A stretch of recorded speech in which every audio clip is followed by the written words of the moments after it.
ಸಾವಿನ ಮುಂದೆ ರಾಜಕೀಯ ನಡೆಸುವುದು ಬಿಜೆಪಿ ಪಕ್ಷದವರ ಮನೋವಿಕಾರತೆಯಾಗಿದೆ ಎಂದು ಕಾಂಗ್ರೆಸ್ ಪಕ್ಷದ ವಕ್ತಾರ ಅಪ್ಪಟ್ಟಿರ ಡಾಟು ಮಣ್ಣಪ್ಪ ಬಿಜೆಪಿಗರ ಪ್ರತಿಭಟನೆ ನಡೆಯನ್ನು ಟೀಕಿಸಿದ್ದಾರೆ.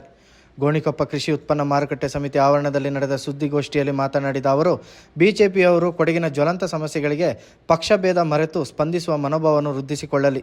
ವಿನಾಕಾರಣ ಆಪಾದನೆಗಳನ್ನು ಮುಂದಿಟ್ಟುಕೊಂಡು ಪ್ರತಿಭಟನೆ ನಡೆಸುವುದು ಸಾಧನೆಯಲ್ಲ ಎಂದು ತಿಳಿಸಿದರು.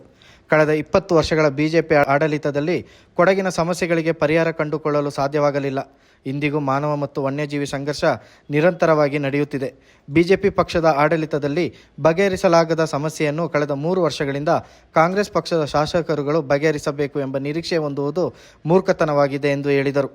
ಕೇಂದ್ರ ಸರ್ಕಾರ ಮತ್ತು ರಾಜ್ಯ ಸರ್ಕಾರದ ಅರಣ್ಯ ನೀತಿಯ ನಡುವೆ ಕೊಡಗಿನಲ್ಲಿ ಹುಲಿ ಹಿಡಿಯಲು ಮತ್ತು ಆನೆ ಸೆರೆ ಹಿಡಿದು ಸ್ಥಳಾಂತರ ಮಾಡಲು ಶಾಸಕ ಪೊನ್ನಣ್ಣನವರು ಸಫಲತೆ ಕಾರ್ಯವನ್ನು ಮುಂದುವರಿಸಿದ್ದಾರೆ.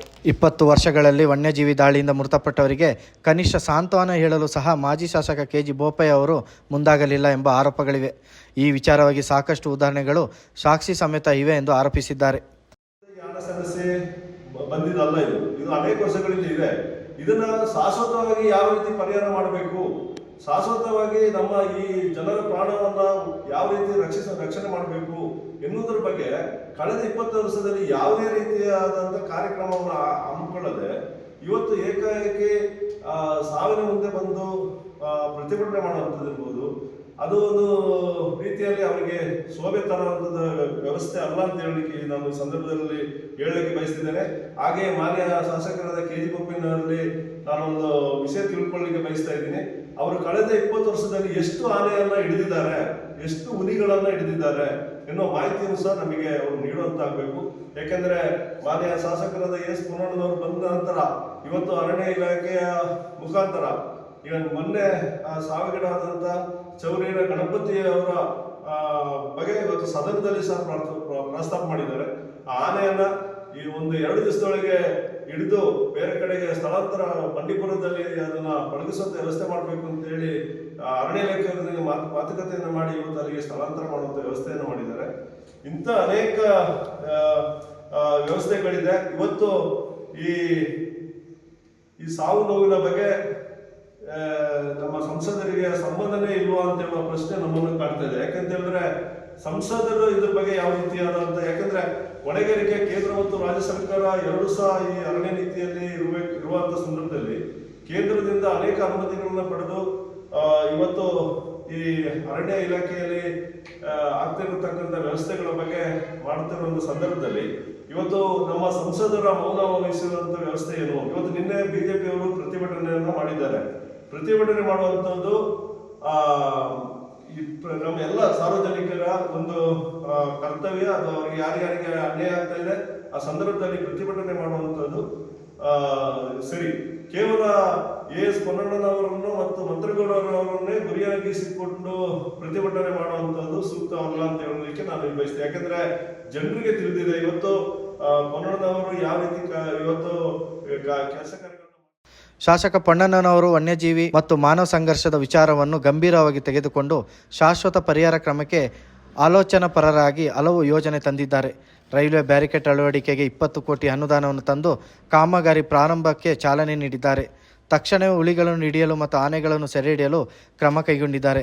ಜತೆಗೆ ವನ್ಯಪ್ರಾಣಿಗಳ ಹಾವಳಿಯಿಂದ ಎದುರಾದ ಸಾವು ನೋವುಗಳಿಗೆ ಪರಿಹಾರವನ್ನು ತಕ್ಷಣ ಒದಗಿಸಲು ಸಹ ಜಾಗೃತ ಹೆಜ್ಜೆಗಳನ್ನು ಇಟ್ಟಿದ್ದಾರೆ. ಆದರೆ ಮಾಜಿ ಶಾಸಕರುಗಳು ಕಳೆದ 20 ವರ್ಷಗಳಲ್ಲಿ ವನ್ಯಜೀವಿ ಮತ್ತು ಮಾನವ ಸಂಘರ್ಷಗಳ ಸಮಸ್ಯೆಗೆ ಕಂಡುಕೊಂಡ ಪರಿಹಾರ ಉಪಾಯಗಳನ್ನು ತಿಳಿಸಲಿ, ತಂದ ಅನುದಾನಗಳನ್ನು ಬಹಿರಂಗಪಡಿಸಲಿ ಎಂದು ಸವಾಲು ಹಾಕಿದರು. ಕೆಜಿ ಬೋಪಯ್ಯ ಅವರಿಂದ 20 ವರ್ಷಗಳಲ್ಲಿ ಆಗದ ಕಾರ್ಯವನ್ನು ಇದೀಗ ಕಾಂಗ್ರೆಸ್ ಸರ್ಕಾರ ಕೊಡಗಿನ ಸಮಸ್ಯೆಯನ್ನು ಬಗೆಹರಿಸಲು ಉತ್ತಮ ನಿಲುವನ್ನು ಹೊಂದಿ ಆ ಪ್ರಯತ್ನಕ್ಕೆ ಹೆಜ್ಜೆಗಳನ್ನಾಗಿಸಿದೆ. ಪ್ರತಿಭಟನೆ ನೆಪದಲ್ಲಿ ಶಾಸಕರುಗಳಾದ ಪೊನ್ನಣ್ಣ ಮತ್ತು ಮಂತರ್ಗೌಡ ಅವರನ್ನು ತೀವ್ರವಾಗಿ ವಿರೋಧಿಸುವ ಮನಸ್ಥಿತಿ ಮಾಜಿ ಶಾಸಕ ಕೆಜಿ ಬೋಪಯ್ಯ ಅವರಿಗೆ ಶೋಭೆ ತರುವ ವಿಚಾರವಲ್ಲ ಎಂದು ಹೇಳಿದರು. ಇಂದು ಬೀದಿ ನಾಯಿ ಹಿಡಿಯಲು ಸಹ ಒಂದು ಕಾನೂನಾತ್ಮಕ ಚೌಕಟ್ಟು ಇದೆ. ಆ ಹಿನ್ನೆಲೆಯಲ್ಲಿ ಹುಲಿ ಮತ್ತು ಆನೆಗಳನ್ನು ಹಿಡಿಯಲು ಸಹ ಕಾನೂನು ಬಿಗಿಯಾಗಿದೆ ಎಂಬುದು ಮಾಜಿ ಶಾಸಕರು ತಿಳಿದುಕೊಳ್ಳಬೇಕು. ತಕ್ಷಣದ ಹೋರಾಟದಿಂದ ಯಾವುದೇ ಪ್ರತಿಫಲ ಇರುವುದಿಲ್ಲ. ಕೊಡಗಿನ ಸಮಸ್ಯೆಗಳನ್ನು ಬಗೆಹರಿಸುವ ಚಿಂತನೆ ಇದ್ದಲ್ಲಿ ಮತ್ತು ಈ ಕೊಡಗಿನ ಜನರ ಬಗ್ಗೆ ಕಾಳಜಿ ಇದ್ದಲ್ಲಿ ಪಕ್ಷಭೇದ ಮರೆತು ಸಮಸ್ಯೆ ಪರಿಹಾರಕ್ಕೆ ಕೈ ಜೋಡಿಸಲು ಬಿಜೆಪಿ ಶಾಸಕರು ಹಾಗೂ ಪಕ್ಷದ ಮುಖಂಡರು ಕೈ ಜೋಡಿಸಲಿ ಎಂದು ಹೇಳಿದರು. ಕೇಂದ್ರದ ಅರಣ್ಯ ನೀತಿ ಇರ್ಬೋದು ಅಥವಾ ರಾಜ್ಯ ಸರ್ಕಾರದ ಅರಣ್ಯ ನೀತಿ ಯಾವ ರೀತಿ ಇದೆ ಅಂತೇಳಿ ಎಲ್ಲರಿಗೂ ಗೊತ್ತಿರುವಂಥದ್ದೇ. ಇವತ್ತು ಒಂದು ಹುಲಿಯನ್ನ ಹಿಡಿಬೇಕು ಅಂತ ಹೇಳಿದ್ರು ಸಹ ನ್ಯಾಷನಲ್ ಟೈಗರ್ ಕನ್ಸರ್ವೇಷನ್ ಅಥಾರಿಟಿಯ ಗೈಡ್ಲೈನ್ಸ್ ಪ್ರಕಾರನೇ ಇವತ್ತು ಒಂದು ಹುಲಿ ಹಿಡಿಯುವಂಥದ್ದಾಗಿರ್ಬೋದು ಅಥವಾ ಆನೆಗಳನ್ನ ಬೇರೆ ಕಡೆಗೆ ಸ್ಥಳಾಂತರ ಮಾಡುವಂಥ ವ್ಯವಸ್ಥೆ ಅಥವಾ ಹಿಡಿದು ಅದನ್ನು ಪಳಗಿಸುವಂಥ ವ್ಯವಸ್ಥೆ ಇರ್ಬೋದು. ಇದಕ್ಕೆಲ್ಲದಕ್ಕೂ ಒಂದೊಂದು ಗೈಡ್ಲೈನ್ಸ್ ಪ್ರಕಾರನೇ ನಡಿಬೇಕಾಗ್ತದೆ. ಇವತ್ತು ನಮ್ಮ ಶಾಸಕರಾದ ಎಸ್ ಪೊನ್ನಣ್ಣ ಮತ್ತು ಮಂತ್ರಿಗಳು ಬಂದ ಮೇಲೆ ಇವತ್ತು 3 ಹುಲಿಗಳನ್ನು ಹಿಡಿದು ಅದನ್ನು ಬೇರೆ ಕಡೆಗೆ ಸ್ಥಳಾಂತರಿಸುವ ವ್ಯವಸ್ಥೆಯನ್ನು ಮಾಡಿದ್ದಾರೆ. ಹಾಗೆಯೇ ಆನೆಗಳನ್ನು ಸಹ ಇವತ್ತು 3ರಿಂದ 4 ಆನೆಗಳನ್ನ ಈಗಾಗಲೇ ತಿತಿಮತಿ ದೇವರಪುರದಲ್ಲಿ ಒಂದಾಗಿದೆ. ನಿನ್ನೆ ಮೊನ್ನೆ ಸಿದ್ದಾಪುರದ ಗುಹೆಯಲ್ಲಿ ನಡೆದಂಥ ದುರ್ಘಟನೆಗೆ ಕಾರಣವಾದಂಥ ಆನೆಯನ್ನು ನಿನ್ನೆ ರಾತ್ರಿ ಅರಣ್ಯ ಇಲಾಖೆ ಅಧಿಕಾರಿಗಳಲ್ಲಿ ಹಿಡಿದಿದ್ದಾರೆ. ಅವರು ಸಹ ಕಷ್ಟಪಟ್ಟು ಈ ಕಾರ್ಯಾಚರಣೆಯನ್ನು ಮಾಡಿ ಹಿಡಿದಿದ್ದಾರೆ. ಅವರಿಗೆ ಜಿಲ್ಲಾ ಕಾಂಗ್ರೆಸ್ ವತಿಯಿಂದ ಅವರಿಗೆ ನಾವು ಅರಣ್ಯ ಇಲಾಖೆಗೆ ಅಭಿನಂದನೆಯನ್ನು ಸಹ ಈ ಸಂದರ್ಭದಲ್ಲಿ ಸಲ್ಲಿಸಲಿಕ್ಕೆ ಬಯಸ್ತಾ ಇದ್ದೀನಿ. ಇವತ್ತು ಜೀವವನ್ನು ಕಳೆದುಕೊಳ್ಳುವಂಥ ವಿಚಾರದಿಂದ ಇವತ್ತು ಎಲ್ಲರಿಗೂ ಈ ಅವರ ಸಾವು ಇದೆ, ಅದು ಎಲ್ಲರಿಗೂ ಕೊಡಗು ಜಿಲ್ಲೆಯ ಎಲ್ಲರಿಗೂ ಸಹ ಒಂದು ನೋವು ತರುವಂಥದ್ದು ವಿಚಾರವೇ ಆಗಿದೆ. ಆದರೆ BJP ಪಕ್ಷದವರು ಇವತ್ತು ಈ ಸಾವಿನಲ್ಲೂ ಸಹ ರಾಜಕೀಯ ಮಾಡುವಂಥದ್ದು ಬಹಳಷ್ಟು ಬೇಸರದ ಸಂಗತಿ ಅಂತ ಹೇಳಲಿಕ್ಕೆ ನಾನು ಬಯಸ್ತಾ ಇದ್ದೀನಿ. ಕಾಂಗ್ರೆಸ್ ಮುಖಂಡ ಕೊಲ್ಲಿರ ಬೋಪಣ್ಣ ಮಾತನಾಡಿ, ಕಾಂಗ್ರೆಸ್ ಪಕ್ಷದ ಶಾಸಕರ ವಿರುದ್ಧ ಪ್ರತಿಭಟನೆ ಧಿಕ್ಕಾರ ಕೂಗುವುದು ಸರಿಯಾದ ವಿಚಾರವಲ್ಲ. ಶಾಸಕರಿಗೆ ಇರುವಷ್ಟೇ ಜವಾಬ್ದಾರಿ ಬಿಜೆಪಿಯ ಸಂಸದರಿಗೆ ಇರಬಲ್ಲದು ಎಂಬುದು ಅರಿತುಕೊಳ್ಳಬೇಕು. ಜತೆಗೆ ಮಾಜಿ ಶಾಸಕರಿಗೆ ಈ ಜವಾಬ್ದಾರಿ ಇದೆ. ಆರೋಪಗಳನ್ನು ಮಾಡುತ್ತಾ ಪ್ರತಿಭಟನೆ ನಡೆಸುವುದರಲ್ಲಿ ಕೊಡಗಿನ ಸಮಸ್ಯೆ ಬಗೆಹರಿಯುವುದಿಲ್ಲ ಎಂದರು. ಸೋಷಿಯಲ್ ಮೀಡಿಯಾದಲ್ಲಿ ಇರ್ಬೋದು, ಅವರು ಪ್ರತಿಭಟನೆ ಮಾಡಿದ್ದಕ್ಕೆ ನಮ್ದು ಯಾವುದೇ ಅಭ್ಯಂತರ ಇಲ್ಲ. ಆದರೆ ಪ್ರತಿಭಟನೆಯಲ್ಲಿ ನಮ್ಮ 2 ಶಾಸಕರ ವಿರುದ್ಧ ಧಿಕ್ಕಾರ ಹೋಗುವುದು ಎಷ್ಟರ ಮಟ್ಟಿಗೆ ಇದು ಸರಿ ಇದೆ ಅಂತಿದ್ದು ಇಡೀ ನಮ್ಮ ಕೊಡಗಿನ ಜನತೆಗೆ ಗೊತ್ತಾಗಿದೆ. ಇವರು ಯಾವ ಥರ ರಾಜಕೀಯವಾಗಿ ಮಾಡ್ತಾ ಇದ್ದಾರೆ ಅಂತ ಹೇಳೋದು ಈಗಾಗಲೇ ಜನರಿಗೆ ಗೊತ್ತಾಗ್ತಾ ಇದೆ. ನಾನು ಹೇಳ್ತಾ ಇದ್ರೆ ಬರೀ ನಮ್ಮ 2 ಶಾಸಕರಿಗೆ ಮಾತ್ರ ಇದರ ಬಗ್ಗೆ ಜವಾಬ್ದಾರಿ ಇರೋದು, ಸಂಸದರಿಗೆ ಇಲ್ವಾ ಅಂತೇಳಿ ನಾವು ಈಗಾಗಲೇ ಒಂದು ಪ್ರಶ್ನೆ ಮಾಡಬೇಕಾಗ್ತದೆ. ಈಗಾಗಲೇ ಶಾಸಕರು ನಾವು ಇಲ್ದಾಗೆ ಇಲ್ಲಿ ನೋಡಿ, ನಾನು ದಾಖಲಾತಿ ಸಹ ತಂದಿದ್ದೇನೆ. ಅವರು ಈಗಾಗಲೇ 22 ಕೋಟಿ ಕೊಟ್ಟಿದ್ದು ಬ್ಯಾರಿಗೇಡ್ ಹಾಕಲಿಕ್ಕೆ ಈಗಾಗಲೇ ಆಗಿ ಹಣ ಸಹ ಈಗ ಬಿಡುಗಡೆ ಆಗ್ತದೆ. ಈಗಾಗಲೇ ಕಾಮಗಾರಿ ಸ್ಟಾರ್ಟ್ ಆಗಿದೆ. ಇವರು ಅದಲ್ಲದೆ ಸೋಲಾರಿಗೆ ಈಗಾಗಲೇ ನಮ್ಮ ಭಾಗಕ್ಕೆ 70 ಲಕ್ಷದ್ದು ಸೋಲಾರಿಗೆ ಈಗಾಗಲೇ ಕಾಮಗಾರಿ ನಡೀತಾ ಇದೆ. ಎಲ್ಲ ಕಡೆಯೂ ನಡೀತಾ ಇದೆ. ಇವು 2.5 ವರ್ಷದಲ್ಲಿ ಎಷ್ಟು ಕಾಮಗಾರಿ ನಡೀಬೇಕು ಅದನ್ನ ಇವರು 20 ವರ್ಷದಲ್ಲಿ ಎಷ್ಟು ಕಾಮಗಾರಿಯನ್ನು ಮಾಡಿದ್ದಾರೆ ಅಂತೇಳಿ ನಮಗೆ ದಯವಿಟ್ಟು ಒಂದು ದಾಖಲಾತಿಯನ್ನು ಕೊಟ್ಟರೆ ನಾವು ಸಹ ಜನರಿಗೆ ತಿಳಿಸ್ಬೇಕಾಗ್ತದೆ. ಅವ್ರು ಏನು ಕೆಲಸ 20 ವರ್ಷದಲ್ಲಿ ಇದು ಬರೀ ಇವತ್ತು ನೆನ್ನೆದು ಪ್ರಾಬ್ಲಮ್ ಅಲ್ಲ.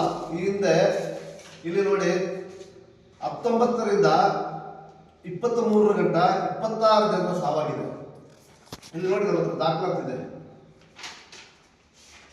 ಇವಾಗೂ ಅದೇ ಸಾವು ಇವಾಗೂ ಆಗಿದೆ.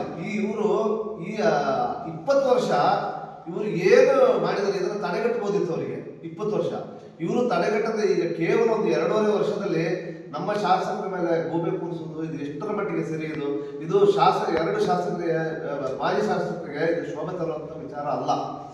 ಯಾಕೆಂತಂದ್ರೆ ಅವರು ರಾಜಕೀಯ ಉದ್ದೇಶದಿಂದ ಇದನ್ನು ಮಾಡ್ತಾ ಇದ್ದಾರೆ. ಅವ್ರು ಖಂಡಿತವಾಗಲೂ ಈ ತರ ರಾಜಕೀಯ ಮಾಡಿದ್ರೆ ಕೊಡಗಿನ ಜನತೆ ಅವ್ರ ಮೇಲೆ ಯಾವುದೇ ಕನಿಕರವನ್ನು ತೋರಿಸೋದಿಲ್ಲ ಅಂತ ನಾನು ನೇರವಾಗಿ ಹೇಳ್ತೇನೆ.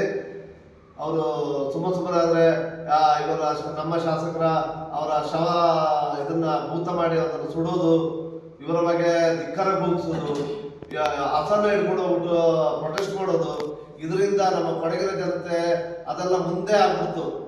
ಇದೆಲ್ಲ ಮಾಡಿ ನಾವು ಗೆದ್ಬಿಡ್ಬೋದು ಅಂತೇಳಿ ಖಂಡಿತವಾಗಲೂ ಶಾಸಕರಿಗೆ ನಾನು ಹೇಳ್ತೇನೆ, ನೀವು ನಿಮ್ಮ ಸಂಸದರಿಗೆ ಅದನ್ನ ಕರೆದು ನೀವು ನಮ್ಮ ಕೊಡಗಿನಲ್ಲಿ ಏನು ಪ್ರಾಬ್ಲಮ್ ಇದೆ ಅಂತ ಹೇಳಿ ಈಗ ಅದನ್ನ ಇಲ್ಲಿ ತಡೆಗಟ್ಟುವಂತ ಒಂದು ವ್ಯವಸ್ಥೆ ಮಾಡಿ. ನಾವು ಸ್ವಾಗತ ಮಾಡ್ತೀವಿ. ನಾವು ಬೇಕಾದ್ರೆ ಮೊನ್ನೆ ಸುಜಾ ಕುಶಲಪ್ಪನವರು ವಿಧಾನ ಪರಿಷತ್ತಲ್ಲಿ ಇದ್ರ ಬಗ್ಗೆ ಮಾತಾಡಿದ್ದಾರೆ. ಖಂಡಿತವಾಗ್ಲೂ ನಾವು ಅದನ್ನ ಸ್ವಾಗತಿಸ್ತೀವಿ. ಅವರು ಅದನ್ನ ಮಾತಾಡಿದ್ದಾರೆ, ಅವರು ಇಲ್ಲಿದ್ದು ಕೊಡಗಿನ ಬಗ್ಗೆ ಏನು ಆಗ್ತಾ ಇದೆ ಅಂತೇಳಿ ವಿವರಣೆ ಕೊಟ್ಟಿದ್ದಾರೆ. ನಾವು ಅದನ್ನು ಖಂಡಿತ ಅವರು ಕಾಂಗ್ರೆಸ್ ಪಕ್ಷ ಅಂತ ಕೊಡಗಿನ ನಾವು ಎಲ್ಲ ಜನರ ಪರವಾಗಿ ಅವ್ರನ್ನ ಸ್ವಾಗತ ಮಾಡ್ತಾ ಇದ್ದೀವಿ.